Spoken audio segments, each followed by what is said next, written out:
I reflect on it, her words are going to be incorporated into what I said rather than her getting a microphone. So, but I'm really glad you're here. We're both very glad that you're here. This was a remarkable experience for us. This was something we'd thought about doing. Our daughter was in Spain 8 years ago, and we were already visiting the Cathedral of Santiago, in a sense, kind of planning the trip. So this was probably 10 years plus in coming. So just to start with that story. So can we turn the house? Let's see. I wonder who can do this. Amy, can you turn the lights off in the sanctuary? We'll see if we get. Is that a little better? Hey, there we go. Okay, so there's a little window into the French or the Spanish countryside. So we think of pilgrimage as one of our spiritual disciplines here at Grant Springs Church. The goal, remember, if the question is, what are we trying to do to you? What are we trying to do to you at Grant Springs Church? The answer is, what we're trying to do to you is help you to become the father, the spiritual grown-up in this picture, someone who gives himself away for the sake of grace. So if you ever doubt, I don't know, what are they trying to do to me there? They feed me, they're nice to me, they challenge me, we're trying to help you become the spiritual father. And pilgrimage is part of that. So just a few of the many disciplines. Praying is a way to help us become the father. Silence is a way. Sabbath keeping, one day set aside of rest, is a way. Fasting is a way. Study is a way. Memorization is a way. If you've done all these, another way, not that it has to be at the end, is pilgrimage. So pilgrimage is one way to step towards becoming the spiritual grown-up. And that's partly, I mean, it's also nice. We were walking past these wonderful beaches in Portugal and Spain thinking, we're on a pilgrimage, we're on a pilgrimage, we're on a pilgrimage, as the friends we didn't know were frolicking in the sea. So a couple quotes on pilgrimage from Christian George, who wrote this wonderful book called Sacred Travels. So about 3 quotes. Pilgrimage is rooted in the soil of the human soul. This intentional mode of travel has been practiced through the centuries by Christians who are seeking to stretch their faith radically by discovering the God who invites us into sacred and risky intimacy. That's kind of nice, isn't it? Pilgrimage is for Christians of all ages and abilities. I think that last word is key, all ages and abilities. A spiritual discipline that reflects our journey to God. And the last couple quotes, pilgrimage reminds us to slow down. I mean, when you walk places, you are by definition slow, right?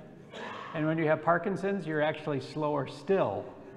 My stride has actually shrunk in the last couple years. So pilgrimage reminds us to slow down and take life one step at a time. It reminds us that life is an emotional, physical, and spiritual journey that requires upward and inward conditioning. It moves us from certainty. Sometimes we get a little sure of ourselves in our faith. We've been around the church a while. We're like, I know how this is. My God would never. My Jesus would never. And then Jesus says, cut off your eye. And you're like, maybe he would say some of these things.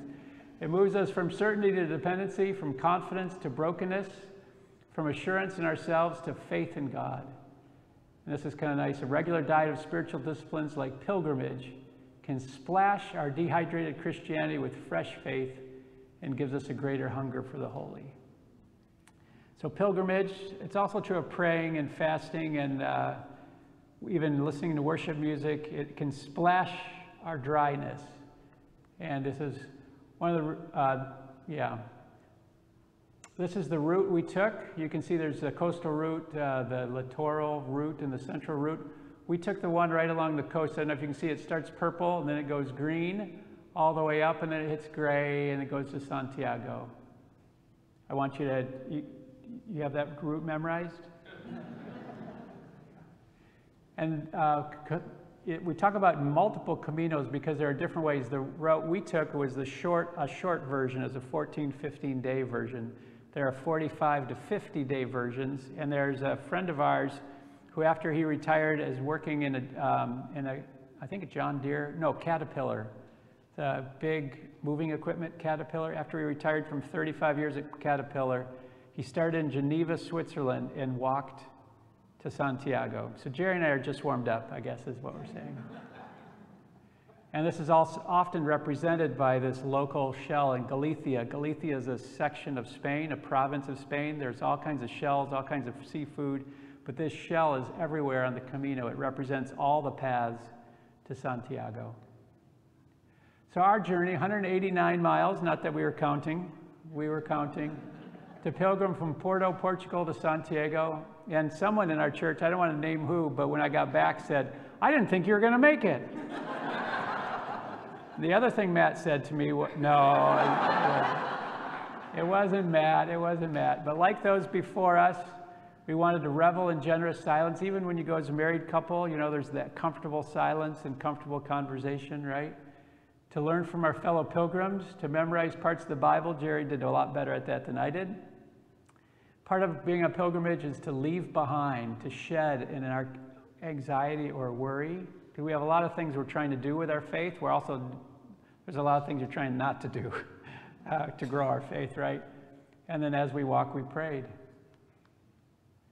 We prayed for our fellow pilgrims. We prayed for all of you back home. You're always with us.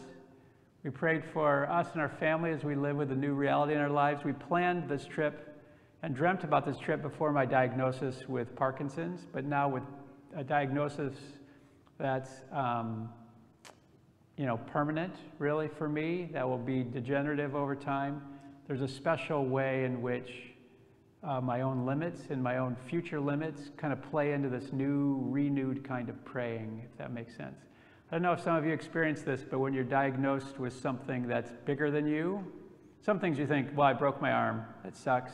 It'll be better in 6 weeks. I have the flu, that sucks. I'll be better in 2 weeks.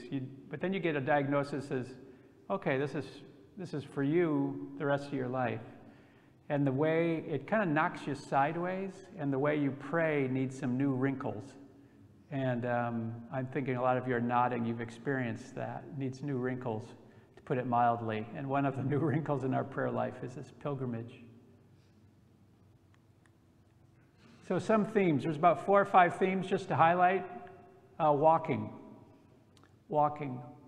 Did I say walking? Walking.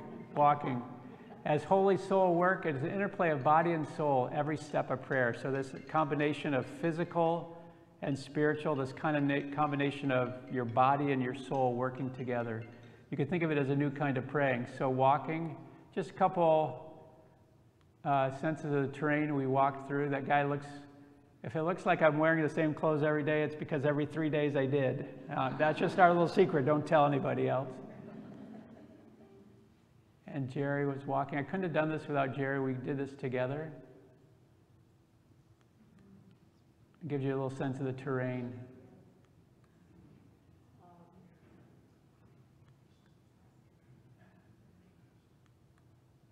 A second thing to think about, our theme that we've reflected on, is that it was a way of living. Every month we either pray the Lord's Prayer as part of Eucharist, communion, or we say the Apostles' Creed. In the Apostles' Creed, when we say that, we say we believe in the Holy Catholic Church. That means we believe in the Church of all times and places. That means we believe that Lutherans and Catholics and Baptists and Pentecostals are our brothers and sisters. And it means that the people on the pilgrimage are part of that Holy Catholic Church. So again, the idea is that St. James, brother of John, the sons of thunder, the sons of Zebedee, that St. James is buried in Santiago. Santiago literally means in Spanish St. James. And so a cathedral was built there, and people have been pilgrimaging there since the 9th century.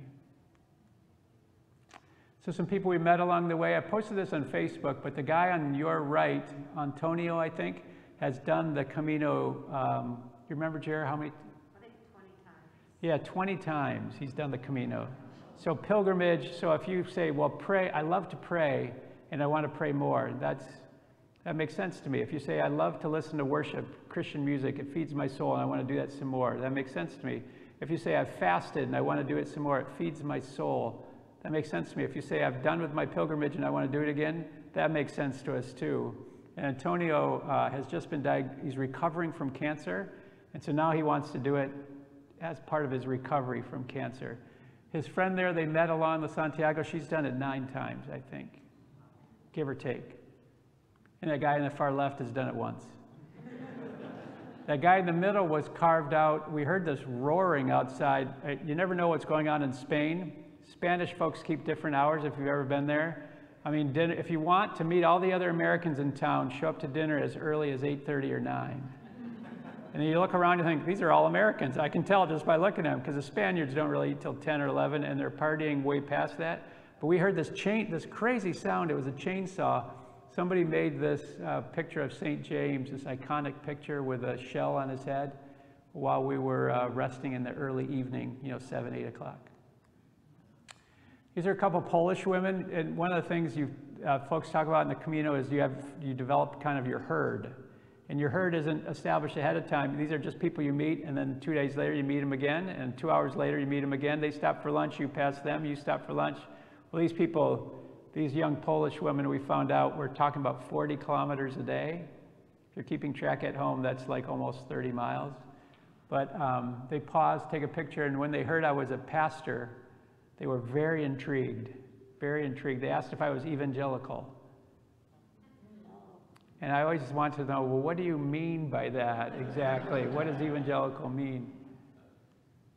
But that was a great conversation. So we talked about some themes are walking as holy work, walking as body and soul work. We talked about living the Holy Catholic Church, the conversations along the way, going into churches of different backgrounds, meeting people of different backgrounds. N.T. Wright says pilgrimage is also a living metaphor. It's even a sacrament for the pilgrim's progress through the present life to the life that is to come. So as part of the metaphor, we got lost a lot. I think part of the pilgrimage is getting lost, because I don't know if you felt, has any of you been lost in life? You lose a job and you think, whoa, wait a minute, I'm lost. You lose a pet and you feel like you're lost. You lose maybe a friend and you think, I'm lost. There's a lot of places to get lost. Well, on the Camino, it turns out there's lots of places to be lost. And so we were asking directions a lot. And the thing about being lost is it makes you dependent on people around you. Sometimes we live with the illusion we're independent.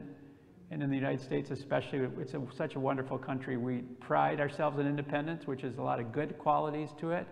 But every once in a while, there's a bit of a shadow side to it, right? So this is Gerry. At the end, the last probably third, there were these nice little pillars that Gerry's pointing to.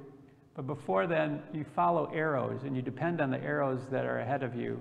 You're trying to discern the way. And here's an arrow partly hidden. Do you see the arrow there? Let's see. Right there. So you're walking, you're hot, you're sweaty, and you're thinking, where's the next arrow? Where am I supposed to go? But that's a parable for life, isn't it?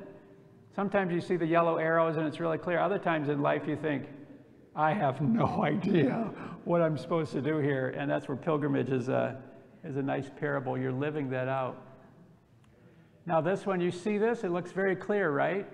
But that's after you pass it. We're coming from the direction. If you come from back here, all you see is a red sign which is blocking that nice little shell. Those dirty dogs, I think they're trying to make you get lost. This was, we actually went down, one day we were following arrows that led us to a beach, which is pretty good, right? But then in our hiking boots, we had to cross part of the beach on faith that there'd be an arrow at the next stairs. This was the arrow at the next stairs. We're like, is that a yellow arrow? Is it a green arrow? But it was the right way. So getting lost, and here's part of leaving stuff behind. Now this is not confusing at all, is it? We had literally got there and we thought, okay, left or right, and it turns out both are okay. But how's a person? There is something metaphorical about two goods in life sometimes, right? And then there are just miles where you don't see yellow signs, and you see a yellow sign and you want to hug it. A yellow arrow, I meant.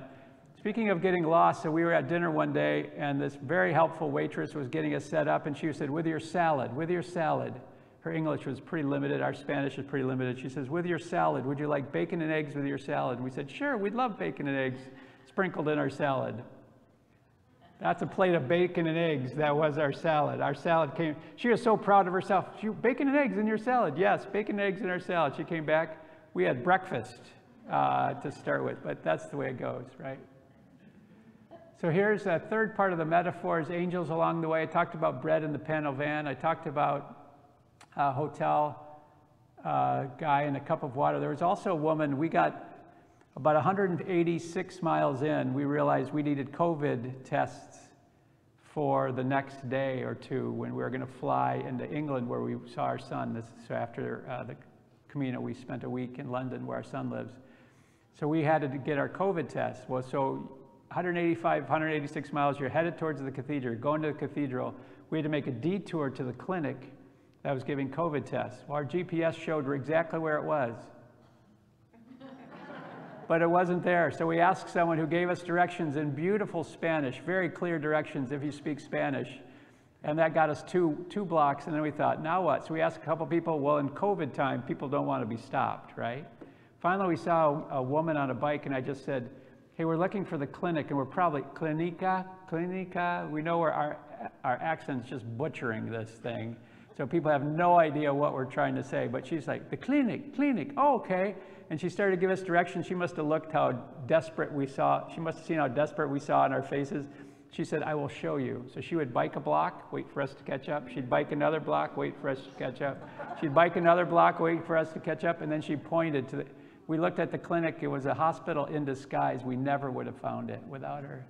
And that's what you call an angel. But we need that in life, don't we? We lose someone we love, and someone next door suddenly becomes a friend we didn't imagine, right? Or we flunk retirement, like a couple friends of mine, and we think, there are just a variety of, or we have a child, and you think, I need more help than I realized. And that's just a parable of life. We have this next week you can show up and we'll show you all the animals we met along the way, if you want. And there's another, sometimes people just put out fruit for the pilgrims, which is just a kind of metaphor, cup of water, right? There's the bread that we were handed, and that's an excited pose. I don't know if you could tell it. That's end of the day, as excited as I can get. And then this is a gas station. We got lost, and so we went into a gas station. It's a bad sign when you're lost on a pilgrim path and you go into a gas station. It means you're on kind of a highway. These two women in there bent over backwards to try to get us on the right track. But can you read what that says? Here's what they came up with. So they're writing things, they're speaking into it in Spanish, and then we're doing Google Translate into English. See if this makes this, which sounds really wonderful. Listen to what it says. When you arrive in Antas at the traffic light, you will take the left and look for the bridge that is in the canoeing. So we've got our packs on, we're a little hunched over, we're like, oh boy, this is the best help we have. But they were trying, right? They were trying. One of our reflections is we didn't take a time to rest. We passed these wonderful beaches and kept on going because we had 15 miles to do that day or so. And if we did it again, we would take an extra day here and there just to rest, which I think is also kind of a parable for life, right? And then receiving God's gifts along the way. My neurologist, when he heard about this, he's not a person of faith, but I really like him. He's just such a great guy. And because I've been in this test for Parkinson's, I've been seeing him every month. So we talk about his kids and we talk about all these things. He said, no, you're going on this pilgrimage. He was pretty excited that I was going on the pilgrimage. He thought it was the greatest thing. And he thinks I should do it again. So I'll say, that's fine, Doc. We'll make that happen, right? But he says, I hope this isn't one of those fasting deals. He has no idea about the church. I said, no, it's not a fasting deal. It's a enjoy God's gifts. So this is dedicated to my neurologist. Anybody want to guess what that thing, what is in the cup I'm holding? Gelato, yes, thank you very much. Now this is the advanced section. What's on the right? Okay, yeah, on the right and the left picture, but on the right picture, yeah, that Diet Coke, that was a theme every day, yep. But on the right, what is that on the right? Yeah, that's true. For extra credit, what's this right here? Pizza? No. What's this right here? That's an octopus. You can't get through this section of Spain they love octopi. They love octopi. So that right there is not cheese, that's tentacles right there, just for those of you. It tastes like chicken.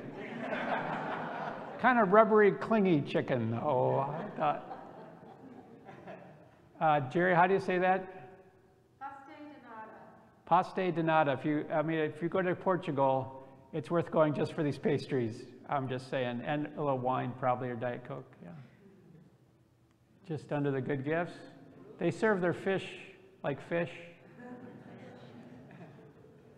And then a fifth reflection is there's something wonderful about setting out to doing something and then doing it. I think Titus has this when he fixes something at church. The lights will go off, he'll show up, he leaves, the lights are on. It's kind of magical. Or some of you have done this with a gathering in. You say, we're going to welcome homeless folks. You show up, you move the chairs around, 60 homeless folks find their bedding here someplace in the building, and you go home in the morning, and they've had a night where they weren't in the cold and the rain. Something beautiful, right, about setting out to doing something, setting out to do something and actually doing it. And I think I was a little surprised how good that felt. And this is outside the cathedral. And we weren't the only ones who felt that way. There's a lot of folks just drop their backpack on the cathedral square and take a nap right there, or just exhale right there. The places, some people are dancing when they get there, some people are moaning, some people, this one couple, we met them the very first day we saw them, and the husband and wife appeared to us, and the wife, she'd climb up the extra steps, she'd kind of have a little bounce in her steps. We saw her 5 days later, she's like this. There's that one step, and you could see her kind of rocking to get herself, whoa, she made it up that one step. And there's a sense of relief when you get there, that's all. So here's the thought, and then I'll open it up to questions, see if there are any.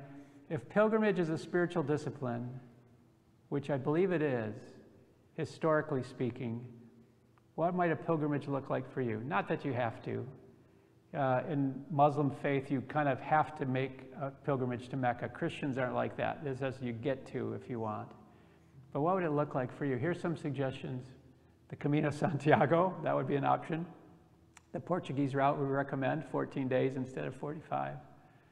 But maybe you go home. Like for me, if I go to Kalamazoo, Michigan, and I hang out with my mom and dad, or go to the place where I grew up, it's a kind of pilgrimage. And I wonder if some of you have that too. It's a little less exotic maybe than going to Europe. Or maybe you go to the gravesite of someone you love. It's a kind of pilgrimage. You pay them respect. My mother-in-law left the Dust Bowl in Kansas in the 1930s, my dad-in-law's second wife. And she returned there when they got married. She had to show him Kansas, where she was from. He had never been there. And it was a kind of a pilgrimage for the two of them, a way for them to get to understand each other. Maybe there's a birthday, milestone birthday, could be 27, doesn't need to be a round number. There's some talk of restating the Camino, of the California Camino. There's some talk of turning that into a pilgrimage, much like the Santiago. We'll see. Maybe you go to a monastery, maybe you go to a place of healing. There's a couple big reasons for going on a pilgrimage. One, in the old days, is you did something wrong and it was a penance. That wasn't a motivation. I'm sure we've done stuff wrong, but it's more of a general. Another is to pray for healing along the way. And another is just to pray, just to let God speak to you what he wants to say. Any questions, any thoughts people have? Yeah. Oh, we started in Porto, so Portugal, so northern, a little bit northern. Lisbon, you could start in Lisbon, it's a little further south. But just because we had basically 2.5 weeks, we started in Porto. Yeah?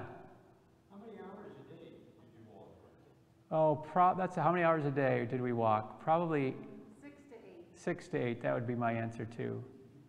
And this particular route's pretty flat, but 6 to 8 hours. That's of walking, not counting like food breaks, and then there's getting lost. Did I say I got lost? We got lost. Joni maybe, and then Mimi. The question is, how did we train for this? Poorly. We trained poorly for this. We had a chance to go hiking in the Sierras a few times, so we thought the elevation would help us.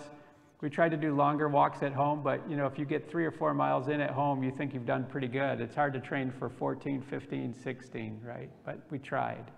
Mimi, were you going to ask the same thing? That was one of my questions. The other one, did you have to carry on your belongings? Oh, that's good. So sometimes my doctor says if Parkinson's doesn't help you once in a while, it's not worth having. So I said, I've got Parkinson's, I'm not carrying my backpack. So we signed up for a tour that found us these kind of like low-grade Motel 6s each way. And part of what they would do is they would shuttle the backpack. So we had a day pack on, not the full backpack. Glory to Jesus, amen. That was the way to do it. There's a couple days at the end of the day where I got a little hiccup in my step, and I was especially glad not to have a full backpack. Just most of the time it was okay, but Heath, yeah. What's something you came back with that you didn't have and left? I think, I don't know if this was new, Heath, and I kind of hinted at this already, but clarity on a new way to pray. Like, I often walk when I'm praying, or sometimes I sit still. Like, I'm a bit of a monastic, I'm a bit of a monk in terms of praying, in terms of silence and stuff, but this kind of new discipline of praying and walking got deep inside. I expect that to be a deeper part of me as I go. Yeah, it's a good question. Someone else? Yeah. Did you wear hiking boots? Did we wear hiking boots? Yeah, we did wear hiking boots, and I made the, what's? Did you have more than one pair? Well, we did, and Gerry, we did. And Gerry got shin splints about 3 days before, and we didn't know if she was going to be able to continue. If you've had shin splints, they are really painful. The name doesn't really do them justice. And but she, against my better judgment, had brought an extra pair of shoes. Husbands and wives never disagree about this stuff. I'm like, travel light, travel light. She brought these extra pair of shoes, and she switched, and the next day was just fine. Yeah. But all the guidebooks say, yeah, anyway. Elaine? So you have to commit to be at the next place. Right. Because that's where your backpack and stuff would be. Right. You couldn't say, I'm tired, I'm going to cut it back a little. There are taxis. Yeah. Yeah. Yeah. So one way to hike, Elaine, is to have everything on your back, and this is kind of the classic traditional way, is you have everything on your back and then you stop when there's a room available. Maybe you've called ahead, but maybe you just stop where there's a room available. And the place you'd stop would be called an albergue. An albergue is basically a hostel for people of all ages. But again, that hostel, that albergue may have 20 people in it, may have 40 people in a room. There's stories of bed bugs and snoring and all kinds of things. And we said, cheap Motel 6, that's the way to go. But yeah, so it was, and the further we got into the route, the more taxi signs there were along the way. Anybody else? Kevin, would Yeah. you lead a group on this pilgrimage like you did for Israel? I think we'd be very open to that. Yeah. If you guys want to do that, just let me know. Yeah, it's one of those things, like I said, if you do it once, your response isn't, okay, that's done, move on. I think your response, at least ours was, boy, that was really meaningful. And you'd like to share the experience. Yeah. Anybody else? Yeah. When you get to the cathedral, is there a ceremony or anything going on, or you just take it on yourself? That's a great question. When you get to the cathedrals, there's a ceremony going on. There is a couple things. The next day, you can go into the, what is it called? The Hospitality House for Pilgrims, basically. So in the Hospitality House for Pilgrims, you sign up, you get a number. Our number was 300 or something, let's just say. So you wait until and then you get a little app on your phone. So you wait for your number 300 to be called, and then you go and you get a certificate in Latin that says that you have hiked the Camino. They check out, because you get stamps along the way. You get what's called a passport. You stop at a hostel, you stop at a church, you stop at a bakery, and they give you a little stamp that shows you've actually done this and you haven't cheated, just showed up. And then once they evaluate that, then you get this Latin certificate that they've been issuing since the 900s. and it shows that you have done the Camino. And the old corrupt version of this is when you get to heaven and St. Peter asks, why should I let you in? You show him, I walked the Camino, which is not what Gerry and I will be saying, by the way. But in terms of the cathedral itself, as a Protestant pastor, I thought, boy, put me in charge for a couple years. We'll whip this thing into shape, you know. It did strike me that one of the lost opportunities of the Catholic Church is when you go into these churches along the way and you get your things stamped, sometimes they're empty, which I understand, and they'll just leave a stamp there, boom. Sometimes there's someone there who seems kind of reluctant. Sometimes there's someone very hospitable, but I thought, what if you had an internship program? This is my over-organized self. You had an internship program, and because when Gerry and I were on the trail, we upped the average age significantly. In other words, there was a lot of people in their 20s and 30s. I thought if I were a pastor and I would say, there are winsome, contagious people of faith in their 20s to greet these pilgrims, many of whom have no faith and are walking for God knows what reason and looking for something along the way. So when you get to the cathedral, just to tag in on that, there's a mass, but it's the classic mass. So, and it's in Spanish. So we felt like we wanted to do this to kind of mark the getting there, to go to a worship service. When we went to visit Rachel, there's this old incense that if you go online and Google Cathedral de Santiago incense, they have this incense that swings, and we saw this 8 years ago. It's quite dramatic. We think it's because people stunk so bad in the old days, honestly. They stunk so bad in the old days, they swung this incense back and forth. That's quite dramatic. That wasn't happening when we were there. It's kind of a longish answer to your question, but it's a good question. Anybody else? How many people were in our group? That's a good question. It was just Gerry and I. Yeah, and then eventually you'd kind of develop your herd of people who are familiar, which I think is a stronger tie if you're sleeping in the same albergue together. We were glad not to get super close in that sense with the bed bugs. Yeah. The gentleman that's done it 50 times. 20, yeah. Oh, 20, I'm sorry. Yeah. I think with the use of a cell phone, and you reference a cell phone, I know we Yeah. loved having it online for us during the travel, but did he share about how it was, you know, maybe he didn't have a cell phone? You know, it's a good question. We didn't talk to him specifically about that. That would have been a great question. He was just so excited to do it again, which is remarkable to us. Because at that time, we're about 2/3 of the way in, and we think, oh boy, you know? I mean, we're excited, but oh boy, we're tired in the thought of doing it 20 times. But he was so committed in terms of this is his practice, right?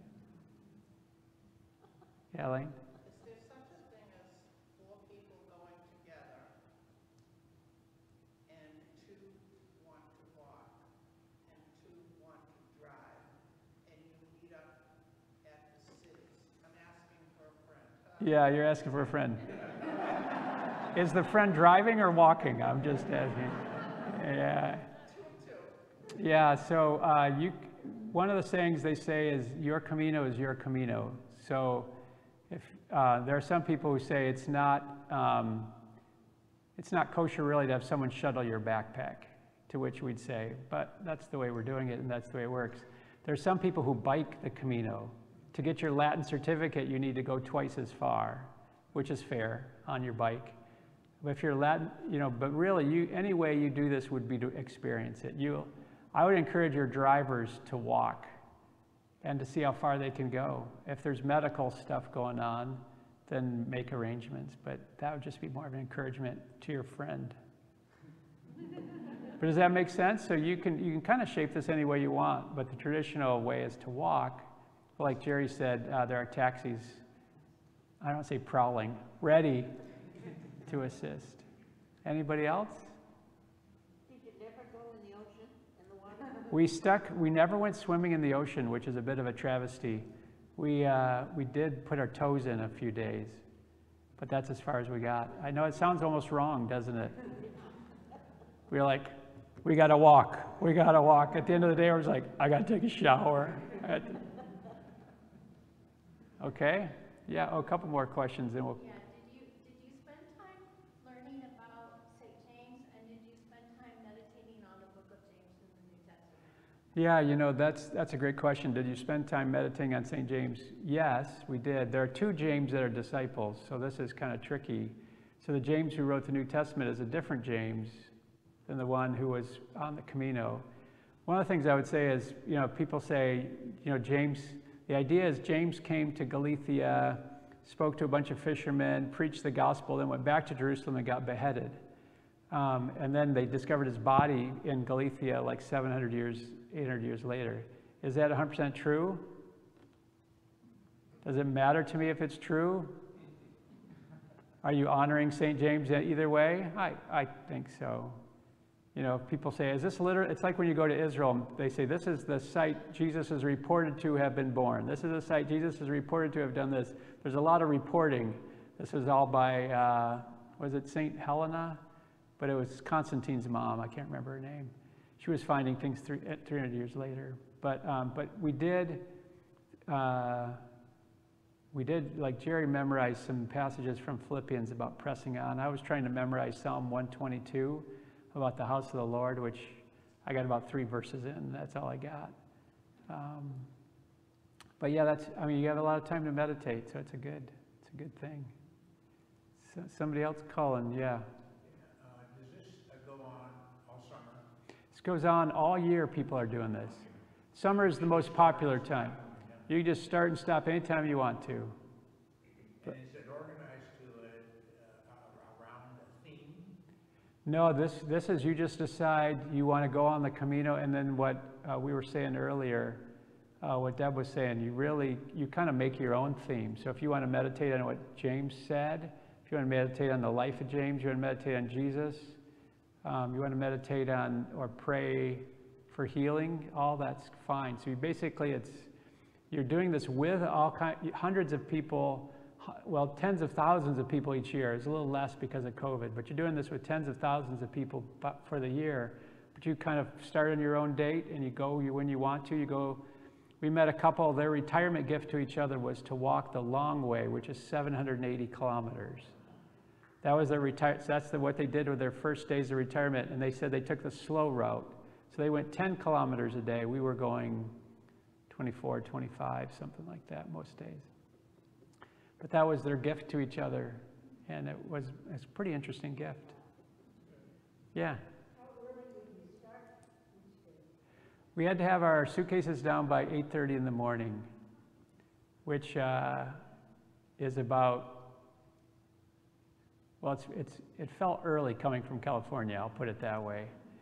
And then, but we would end up, by the time you eat and get lost and go 6 to 8 hours, most days I would say we'd return to the next hotel about 5:30, something like that. 4 and 6. Between 4 and 6, yeah. Yeah. Were there other pilgrims in at your motel that you would interact with? Sometimes. Like we discovered that the way to meet pilgrims is to show up early for dinner. Like the Spanish restaurant would open at 8:30. We'd show up at 8:30 feeling late to us, and other pilgrims would be there. And the locals wouldn't show up till 10 o'clock. So we'd, like this couple from New Mexico, this couple from Germany, I talked about who, she lost the spring in her step, but gained it again when she got to Santiago. There's some people, I wouldn't say they became friends, but we connected with, yeah. Well, I'll stay later and answer any questions we have. It's just been great. Thanks so much for your interest. Thanks so much to Amy. Yeah. Thanks to Gerry, because I wouldn't have done this without her at the end of the day. You just need to lean on each other. But thanks to all of you for being interested. We're so grateful. Go in peace, people. Buen camino.